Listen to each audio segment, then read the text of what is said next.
Olá, eu sou Suzana Barelli, hoje é domingo e eu trago aqui para vocês o que foi notícia no mundo do vinho nessa semana que passou. Tem muita coisa legal. Eu começo com o Coravin, que o seu inventor teve pela primeira vez no Brasil.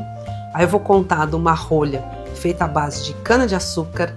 Eu vou contar das degustações da Premium com produtores de Portugal e da Espanha. Eu vou contar de um vinho no fundo do mar. Vou contar de 2 leilões beneficentes. Por fim, teve degustação de Tétanger e tem o resultado dos 4 restaurantes brasileiros que estão na lista dos 50 ao 100 daquela 50 Best. Eu começo esse resumo contando do texto que subiu ontem na Levant Filosofia no Paladar.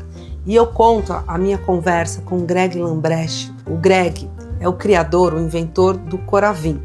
O Coravin é uma tractana, lembra um pouco aqueles abridores enormes de vinho que permite a gente tirar, sem precisar abrir a garrafa, 1 dose, 2 doses, 3 doses de vinho.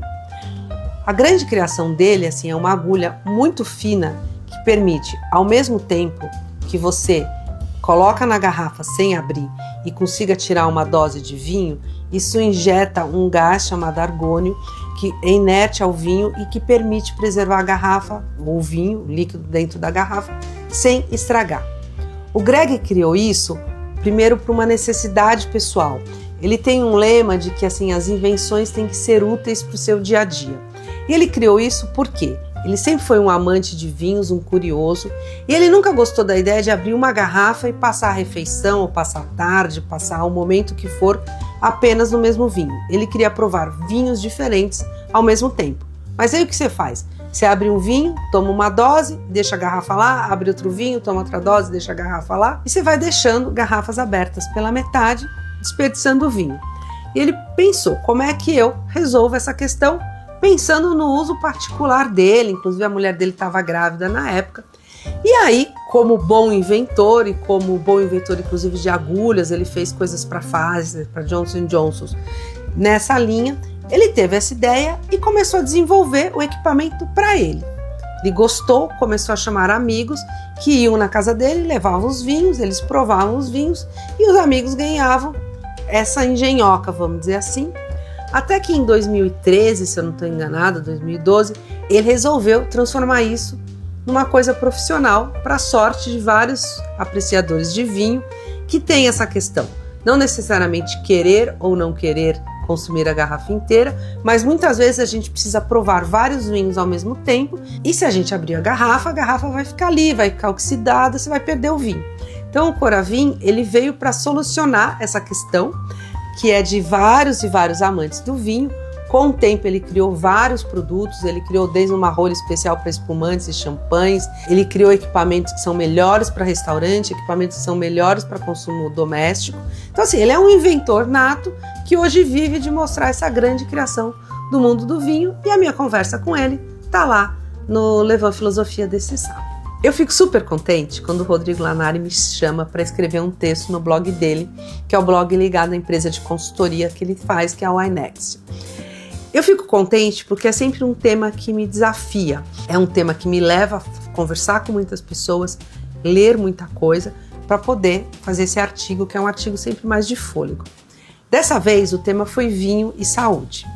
E partiu de uma conversa que vocês que acompanham aqui, vira e mexe eu trago notícia de estudos que o vinho pode fazer mal para a saúde, ou o vinho faz bem para a saúde. É um tema que está aí e que vem ligado muito com essas questões que eu estou trazendo, de redução de álcool no vinho, de beber com moderação e tudo mais. A gente tem um apanhado de notícias e a gente tem consumidores, principalmente a geração mais jovem, bebendo menos.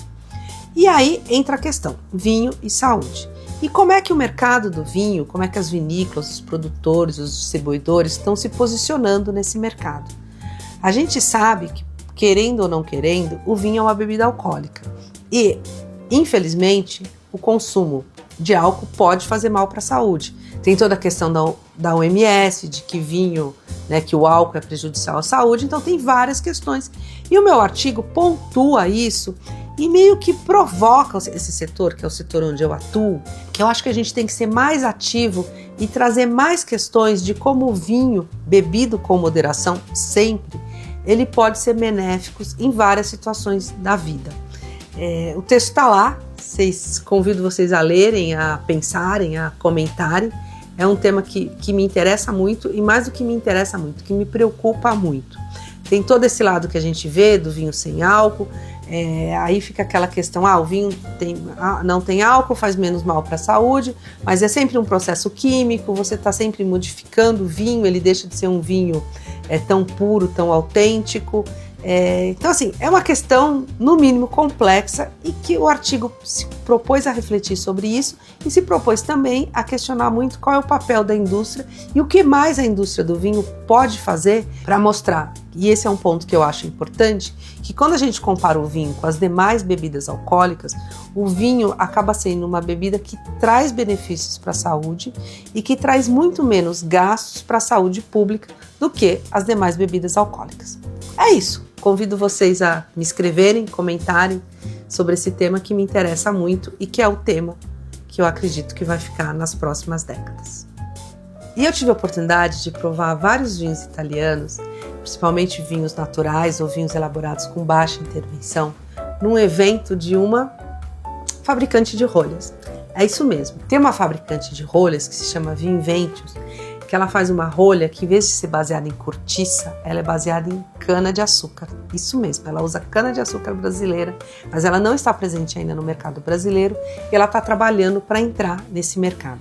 Ela é forte na Argentina, com mais de 30% do mercado de rolhas, é forte na Itália e o nicho que ela atua é principalmente esse, de vinhos de baixa intervenção, vinhos orgânicos, vinhos biodinâmicos, e seus representantes vieram no Brasil para prospectar o mercado e aí a gente teve a chance de como testar a questão da rolha, sua flexibilidade, quando ela é mais flexível, para que tipo de vinho ela é indicada. E a brincadeira, a proposta era a gente provar diferentes vinhos e como é que eles vão evoluindo, como eles vão envelhecendo com essas rolhas. E a degustação teve vários rótulos argentinos, que é onde a empresa é forte, e também vários rótulos italianos. E agora é acompanhar se essa empresa vai conseguir entrar no mercado brasileiro e que tipo de produtor brasileiro vai querer uma rolha que tem como base a cana-de-açúcar. Na sexta-feira, eu até brinquei com o Sadenberg na CBN de que essa semana e a próxima é uma semana que eu vou comer muito bacalhau e muito arroz de pato. A gente está tendo vários eventos aqui em São Paulo e também no Rio de Janeiro com produtores portugueses. E aí a gente acaba sempre tomando vinho português em restaurante português. Mas brincadeiras à parte, eu queria contar a primeira degustação que aconteceu foi da Premium. A Premium trouxe 4 produtores portugueses, um produtor espanhol para sua feira de Península Ibérica e vários desses produtores portugueses eles ficam aqui para o evento Vinhos de Portugal e vários outros produtores vão chegar ao longo da semana. A degustação da Premium foi muito legal, principalmente focada, ou eu não sei se eu estou super sugestionada, em vinhos brancos, mas teve vinhos do Paulo Nunes, ali do Dão, coisa muito legal, teve do Manuel Lobo, na região do Alentejo, teve da Bagueiras, que eu amei provar. Então assim, teve muito vinho interessante no catálogo da Premium e ao longo da semana eu trago os demais vinhos portugueses que certamente eu vou provar, me deliciar e trazer histórias legais para vocês.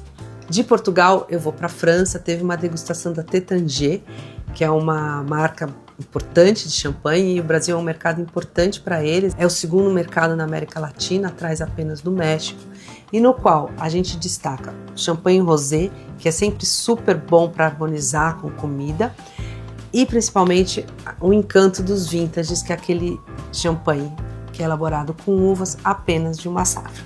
Foi muito legal provar esses vinhos.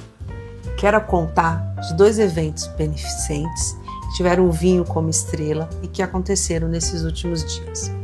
O primeiro aconteceu na escola Le Cordon Bleu, que teve uma série de eventos de chefes, de gastronomia, inclusive uma degustação guiada pela Primata, que é uma querida, mostrando as diferenças de um vinho que custe 75, outro que custe 150 e outro que custe 300 reais. Tudo isso foi para angariar recursos para o Tuca, que é uma associação super importante que cuida de criança com câncer. O segundo foi um leilão de vinhos realizado dentro de uma vinícola, que é a Bruma Alta, que é uma vinícola que fica no Cerrado Mineiro, que eu ainda não conheço, é uma vinícola nova, e eles fizeram um leilão para arrecadar recursos para o Hospital do Câncer, numa cidade próxima que se chama Patrocínio. Ao todo, o leilão arrecadou mais de 200 mil reais e a estrela foi um vinho dessa mesma vinícola que foi vendido uma garrafa por 50 mil reais. Essa semana foi anunciado o nome dos restaurantes que ficaram entre o 50º e o 100º lugar na lista do 50 Best, que é uma das premiações mais conceituadas do mundo da gastronomia. E nessa relação tem 4 brasileiros e são 4 restaurantes brasileiros que têm uma preocupação muito grande, que sabem que a comida não vive sem um bom vinho. Desses 4, 2 entraram na lista pela primeira vez. É o Tuju, que está na 70ª posição, ou seja, 70 no ranking, e tem o Evai, que está em 95. Tem o Otec, que estava na 37ª posição e agora é o número 81, e a Casa do Porco, que o ano passado estava em 27º lugar e agora ocupa a posição de número 83. E eu termino esse vídeo com a degustação que eu mais aguardei para acontecer durante essa semana e que foi realizada na sexta-feira passada, lá na sede 261 da Cássia e da Dani. O que aconteceu? É que eu finalmente provei o vinho, aliás, o espumante dessa garrafa. Era um vinho que eu estava querendo muito provar e eu conto por quê. Eu comecei a acompanhar esse tema desde quando eu li a primeira reportagem que contava de um resgate de um navio, um navio assim do porte do Titanic, que foi afundado, que afundou e que mergulhadores trouxeram à superfície que tinham encontrado dentro do navio e entre eles tinham garrafas de champanhe. Essas garrafas foram recuperadas, foram a leilão e os artigos que eu li contavam que quem degustou achou o vinho, o champanhe, muito interessante.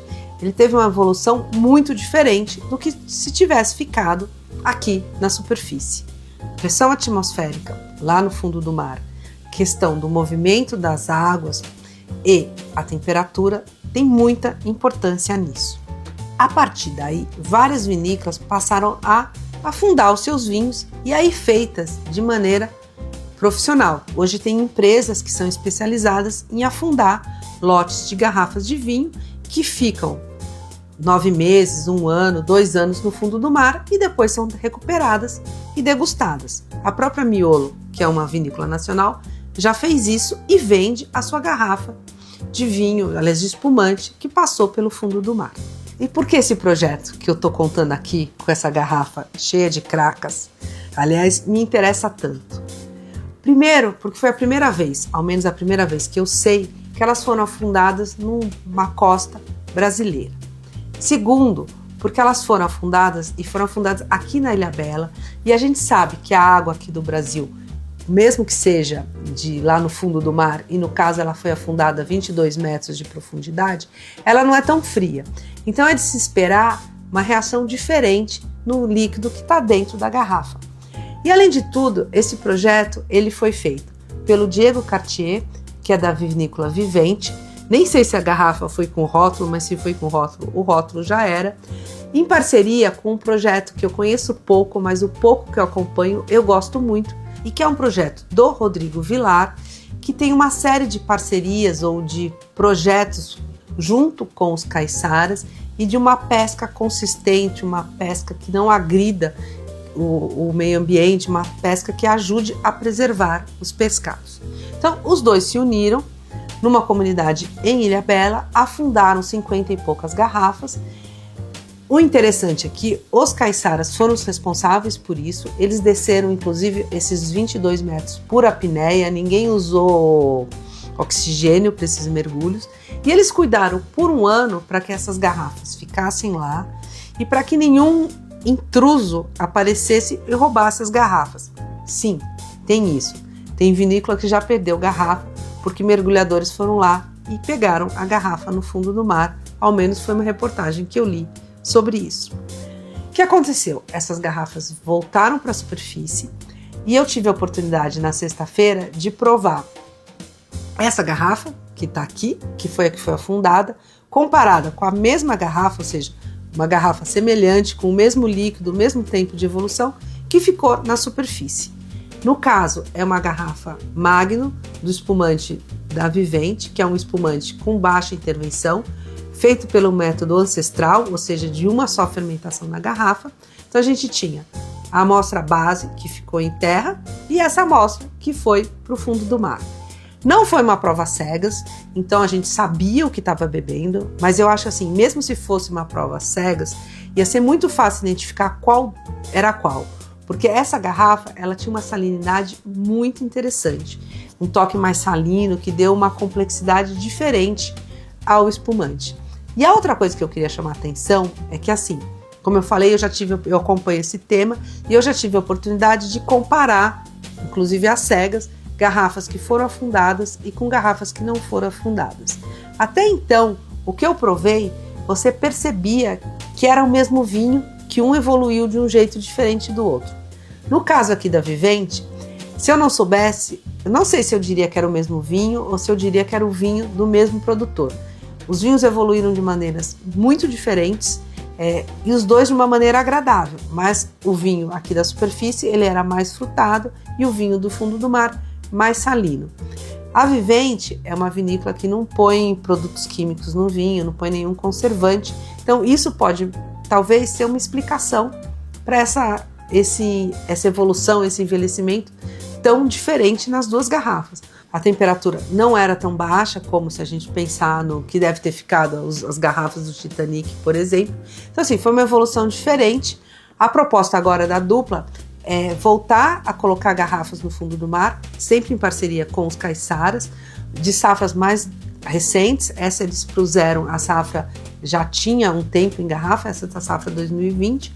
A ideia agora é colocar a safra 2025 no fundo do mar e acompanhando essa evolução, que para mim é super interessante. E o mais legal foi ter ganho essa garrafa, que eu não sei se eu vou transformar num vaso, provavelmente num abajur. O que vocês acham? É isso. Espero que vocês tenham gostado desse resumo. Espero que vocês provem muitos vinhos afundados. Aguardo comentários, questões, indagações. Boa semana para vocês.